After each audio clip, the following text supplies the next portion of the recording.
Hi, Kim West, the Sleep Lady, and today I'm going to answer Miriam's question. Here's what she wrote in. My 8-month-old son is breastfed and rocked to sleep and sleeps in our bed. He's also taking solids and is close to walking.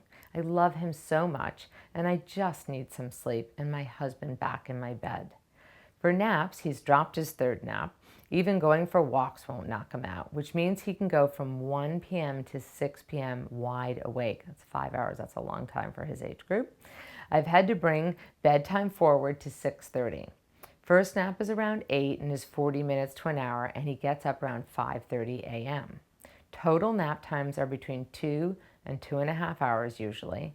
I've tried to do more, but he never wants it. Yesterday, after reading advice from various sleep experts, I devised my own method of getting him to take naps in the cot. It did involve me getting into the cot with him.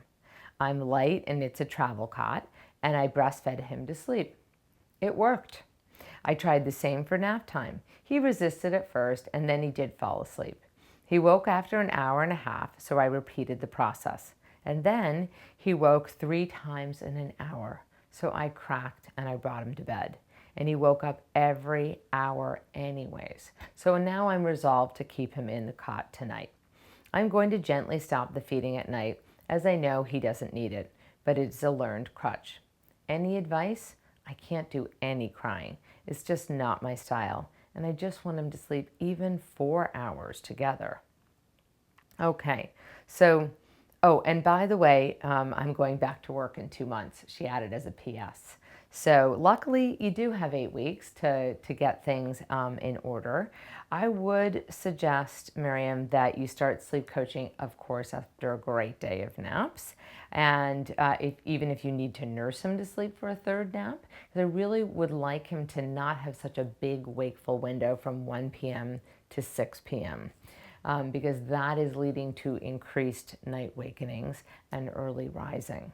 Okay, they want to slowly try to push his morning nap to 8:30, maybe 9, again slowly, and then make sure he's getting at least 2.5, 3 hours of total sleep during the day. Again, any way you can get it, even if you have to nurse him to sleep and hold him the entire time. And then I would focus on bedtime awake. Since the method that you tried didn't work really well in terms of getting in the cot with him and nursing him to sleep. By the way, you're not the only mom to do that, so not to worry. I would instead have your soothing routine in his room with the shade down, nurse him with the light on. Don't allow him to get drowsy. You don't want to trick him that you're going to let him fall asleep while nursing him and then put him in the cot, but really want him awake and aware that he's being put in there, and then stay next to him and go through the rules of the Sleep Lady Shuffle, which will be a little bit more gentler method, and you can pick him up to calm him down so you don't have to let him cry it out. I don't really believe that there is any method that involves absolutely no crying if you're going to actually do sleep coaching. If you wanted to just continue to co-sleep with him safely and nurse him throughout the night, then that is definitely an option until you're ready to make some changes and some shifts. But if you really want to make the shifts now, then know that there will be a little bit of crying involved, because after all, you're changing and he doesn't understand why. But the big difference is you'll be staying there with him, offering physical and verbal reassurance, and you won't be leaving him alone.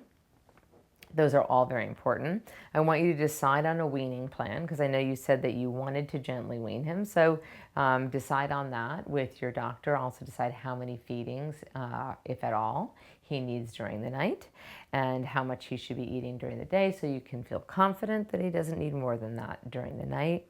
And then probably having to address the early rising. Even though I know you get up at 5 a.m., you really ideally want him to be able to get up a little bit later when the light is on, so that his morning nap is going to not be too early.